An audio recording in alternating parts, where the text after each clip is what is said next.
সুপ্রিয় দর্শক ও প্রিয় শিক্ষার্থীবৃন্দ, তৃতীয় শুভেচ্ছা।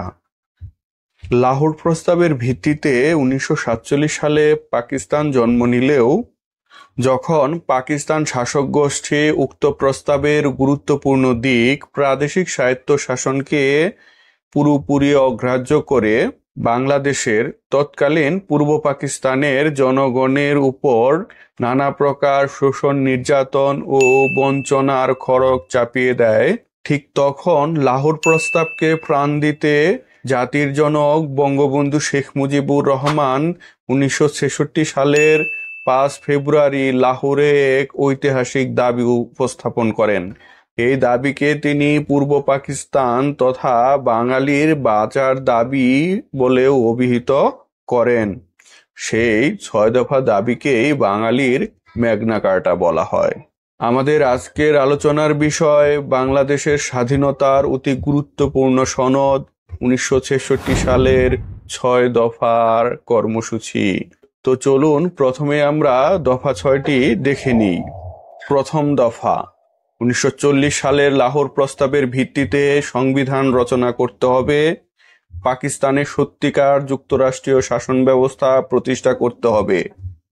এ যুক্তরাষ্ট্রের সরকার হবে সংসদীয় পদ্ধতির, সর্বজনীন ভোটাধিকারের ভিত্তিতে সকল প্রাপ্তবয়স্কের ভোটে কেন্দ্রীয় ও প্রাদেশিক আইনসভাগুলো গঠিত হবে। দ্বিতীয় দফা, যুক্তরাষ্ট্রীয় সরকারের হাতে থাকবে কেবল দেশ রক্ষা ও পররাষ্ট্র বিষয়। অবশিষ্ট সকল বিষয়ে প্রদেশ বা অঙ্গরাজ্যগুলোর পূর্ণ ক্ষমতা থাকবে। তৃতীয় দফা, দেশের 2 অঞ্চলের জন্য 2টি পৃথক অথচ সহজ বিনিময়যোগ্য মুদ্রা থাকবে, অথবা দেশের 2 অঞ্চলের জন্য একই মুদ্রা থাকবে। তবে এক্ষেত্রে সংবিধানে এমন ব্যবস্থা রাখতে হবে যাতে এক অঞ্চলের মুদ্রা ও মূলধন অন্য অঞ্চলে পাচার না হতে পারে।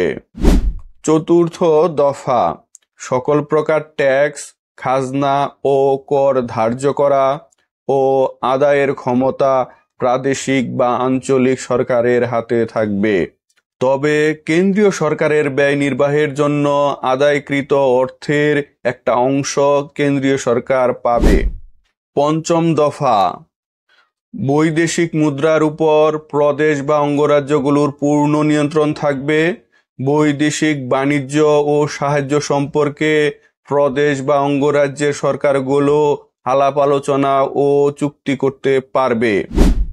ষষ্ঠ দফা, আঞ্চলিক সংহতি ও জাতীয় নিরাপত্তা রক্ষার কার্যকর ব্যবস্থা হিসাবে প্রদেশ বা অঙ্গরাজ্যগুলো আধা সামরিক বাহিনী বা মিলিশিয়া রাখতে পারবে। এখন আমরা ঐতিহাসিক 6 দফা কেন্দ্রিক গুরুত্বপূর্ণ 2টি প্রশ্ন আলোচনা করব। এর একটি প্রশ্ন হচ্ছে চট্টগ্রাম বোর্ড 2023-এর 5 নং প্রশ্নের গ নং প্রশ্ন। গ নং প্রশ্নটি হলো, উদ্দীপকে উল্লিখিত দাবির সাথে তোমার পঠিত যে দাবির সাদৃশ্য রয়েছে তা ব্যাখ্যা করো। এখন আমরা উক্ত প্রশ্নটির ব্যাখ্যা দেখে নিই। উদ্দীপকে উল্লিখিত দাবির সাথে আমার পঠিত ঐতিহাসিক 6 দফা দাবির সাদৃশ্য রয়েছে। পাকিস্তান রাষ্ট্র সৃষ্টির পর থেকে পূর্ব বাংলার জনগণ সকল দিক হতেই পশ্চিমা শাসক গোষ্ঠী দ্বারা বঞ্চিত হচ্ছিল। পূর্ব বাংলার জনগণের প্রতি পাকিস্তান রাষ্ট্রের চরম বৈষম্যমূলক আচরণ ও অবহেলার বিরুদ্ধে আন্দোলন সংগ্রাম গভীর ও সুস্পষ্ট রূপ লাভ করে 6 দফার স্বায়ত্তশাসনের দাবিনামায়। 6 দফা পূর্ব পাকিস্তানের জনগণের অর্থনৈতিক, রাজনৈতিক, সামরিক সহ সকল অধিকারের কথা তুলে ধরে। জাতির জনক বঙ্গবন্ধু শেখ মুজিবুর রহমান 1966 সালের 5 থেকে 6 ফেব্রুয়ারি লাহোরে অনুষ্ঠিত বিরোধী দলের সম্মেলনে এই ঐতিহাসিক 6 দফা দাবি তুলে ধরেন। শাসক গোষ্ঠী 6 দফাকে বিচ্ছিন্নতাবাদী কর্মসূচি আখ্যা দিয়ে দমন পীড়ন শুরু করে। ফলে শেখ মুজিবুর রহমানের নেতৃত্বে এই দেশের আপামর জনসাধারণ দুর্বার আন্দোলন গড়ে তোলে। উদ্দীপকের রাষ্ট্রটির ক্ষেত্রেও লক্ষণীয় যে এর ক অঞ্চলের জনগণ খ অঞ্চলের শাসক গোষ্ঠী কর্তৃক যে শোষণ, নির্যাতন ও বৈষম্যের শিকার হয় তা থেকে মুক্তির জন্য ক অঞ্চলের এক মহান নেতা স্বাধিকার, অর্থনৈতিক মুক্তি ও নিরাপত্তা সংক্রান্ত দাবি তুলে ধরেন। এক্ষেত্রে তিনি জাতির জনক বঙ্গবন্ধু শেখ মুজিবুর রহমানের প্রতিচ্ছবি বহন করেন এবং তার দাবিসমূহ ৬ দফা দাবির প্রতিনিধিত্ব করে। বাংলার জনগণের ন্যায় ক অঞ্চলের জনগণও তাদের অধিকারের দাবিসমূহ আদায়ে দুর্বার আন্দোলন গড়ে তোলে। তাই বলা যায় উদ্দীপকের দাবির সাথে ঐতিহাসিক ৬ দফা দাবির সাদৃশ্য রয়েছে। আমাদের দ্বিতীয় প্রশ্নটি হচ্ছে কুমিল্লা বোর্ড ২০২৩-এর ১০ নং প্রশ্নের ঘ নং প্রশ্ন। ঘ নং প্রশ্নটি হচ্ছে উদ্দীপকে উল্লিখিত কর্মসূচি ছিল সমগ্র বাঙালির বাঁচার দাবি, বিশ্লেষণ করো। এখন আমরা উক্ত প্রশ্নটির বিশ্লেষণ দেখে নিই। উদ্দীপকে উল্লেখিত কর্মসূচি তথা ঐতিহাসিক ৬ দফা কর্মসূচি ছিল সমগ্র বাঙালি জাতির বাঁচার দাবি। ভাষা আন্দোলনের মাধ্যমে বাঙালি জাতীয়তাবাদের চেতনা জন্মলাভ করে আর ৬ দফা আন্দোলন তার বুনিয়াদকে শক্তিশালী করে। এই আন্দোলন বাঙালি জাতিকে তার স্বাধিকার আদায়ে প্রেরণা দেয়। পাকিস্তানি শাসন ও শোষণে পিষ্ট হয়ে বাঙালিরা মুক্তির উপায় খুঁজছিল। ৬ দফা দাবিতে বাঙালির প্রাণের আকুতি যেন ফুটে ওঠে। বাঙালির প্রাণের দাবিতে পরিণত হয় ৬ দফা। ৬ দফা আন্দোলনের চেতনা বাংলার জনগণকে ৬৯-এর গণ আন্দোলনে ঝাঁপিয়ে পড়তে অনুপ্রেরণা দেয়।